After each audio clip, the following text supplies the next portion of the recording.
Hi friends, hi subscribers. I hope you guys are having a great day today.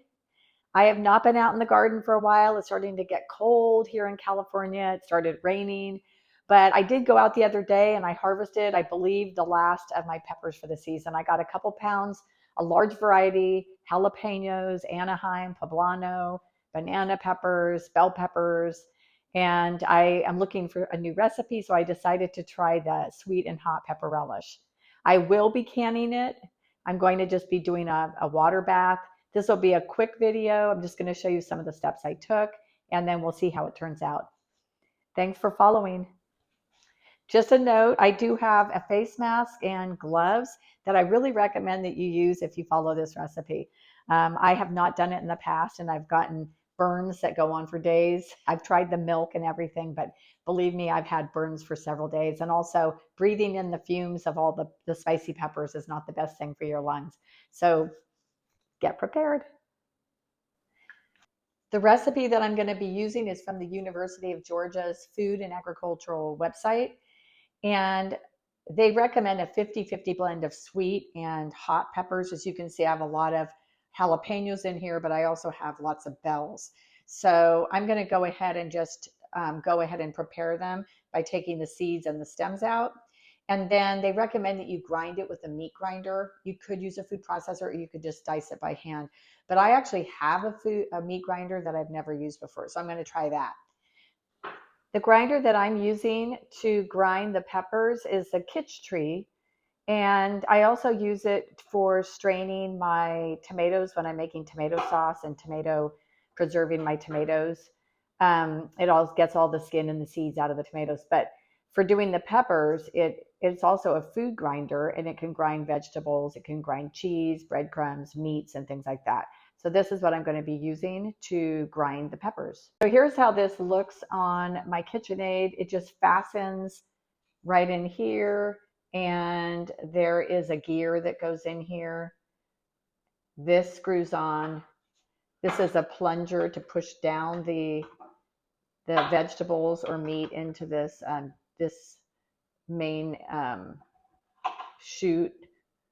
And then as over here, you can see there's a few little blades. There's two different blades to get bigger pieces or smaller pieces. I put the bigger one in because I want it to be more of a relish, a thicker diced relish.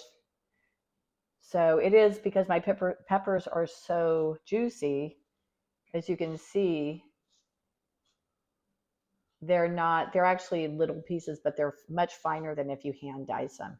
So I would say if you want more chunky relish, you're better off just hand chopping them than using like a grinder like I'm doing.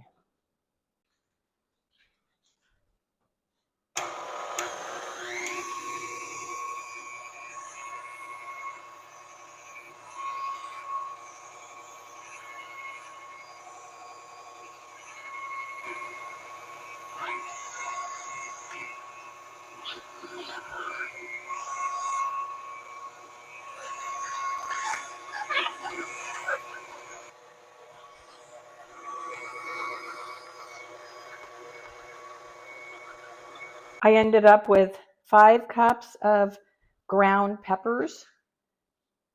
Looks like this. And now I'm going to be putting in 3/4 cups of ground onion. So here is how the peppers came out after running them through my grinder. I really like this texture here. If you diced it, it will come out in bigger pieces, but I think this is perfect for a relish. The size is just perfect, and I really love that the pieces are all the same size. So to me, this is just putting it through the grinder was really, really nice. It came out really nice. But instead of the 10 cups that the recipe calls for of ground peppers, I have 5 cups. So I just am going to half the recipe. So instead of 1.5 cups of ground onion, I'm putting in 3/4 cups of ground onion, and you put it in with the juice and everything. And we're going to add just a few more ingredients, and we're going to put this on the stove to bring to a boil. We have here 5 cups of mixed sweet and spicy peppers, and 3/4 cup of onion. Both of those were ground in my Kitchen grinder that attached to my KitchenAid. Next, we're going to put in 1 1/4 cup of, I'm just using distilled white vinegar. You can also use apple cider vinegar. I'm going to put in 2 teaspoons of a pickling canning salt.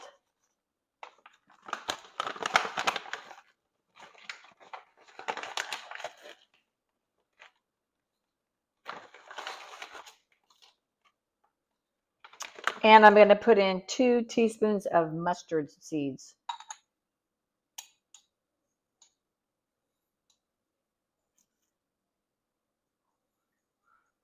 And I will, in the description, put the recipe. You could use a mustard powder or mustard seeds. I chose the seeds. And last but not least, we're going to add 1 cup of sugar. And now this goes on the stove. We bring it to a boil.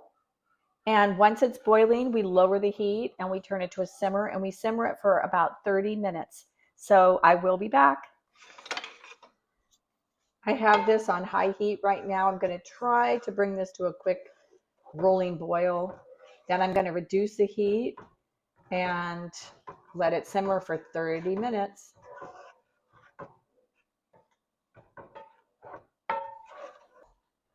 The pepper relish is finished. I took it off the stove and it is sitting over here. And I'm going to start filling my jars. Now, I am using my Presto electric canner, and not everybody has one. So I'm not going to go through very detailed instructions on this. The way that this works, though, is it is a Presto electric canner. I'm water bath canning for 10 minutes.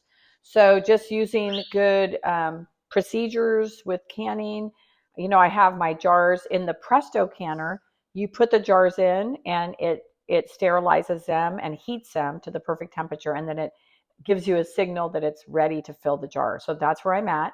My jar is here. I've decided to use 1/2 pint jars because this relish I won't be using probably a lot of.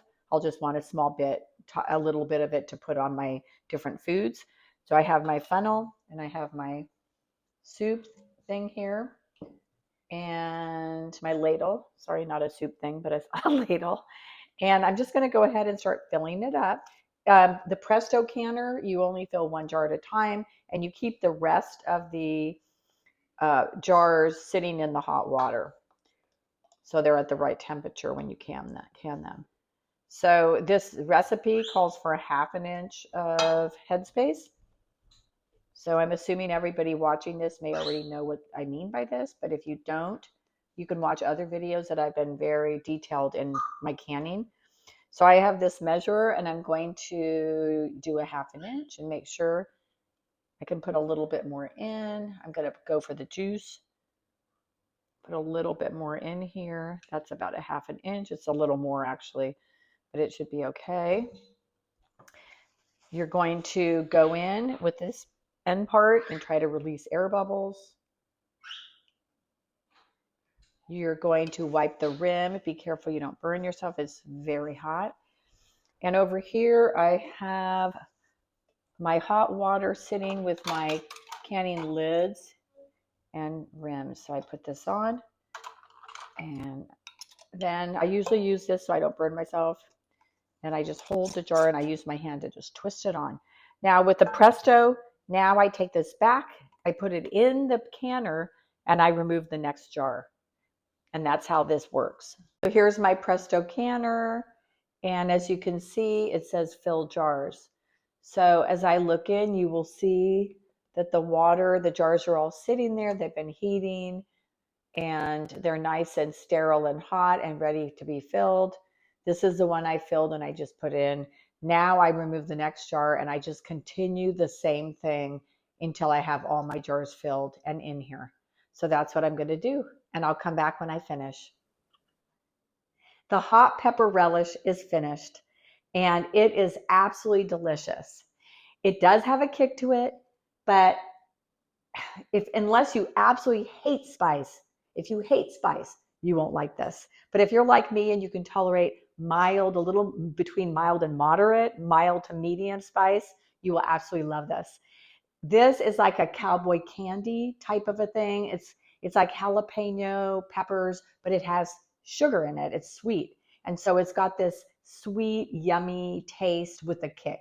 It's absolutely delicious. I think it would be really good on hamburgers, hot dogs, sandwiches, chili, enchiladas, tacos, even maybe put a little bit in a pasta dish. It could be used in many ways. Barbecuing, put it on top of your meat after you barbecue chicken, fish. It's delicious. Now, over here, you can kind of see, I think in the video, there are 6 half pints.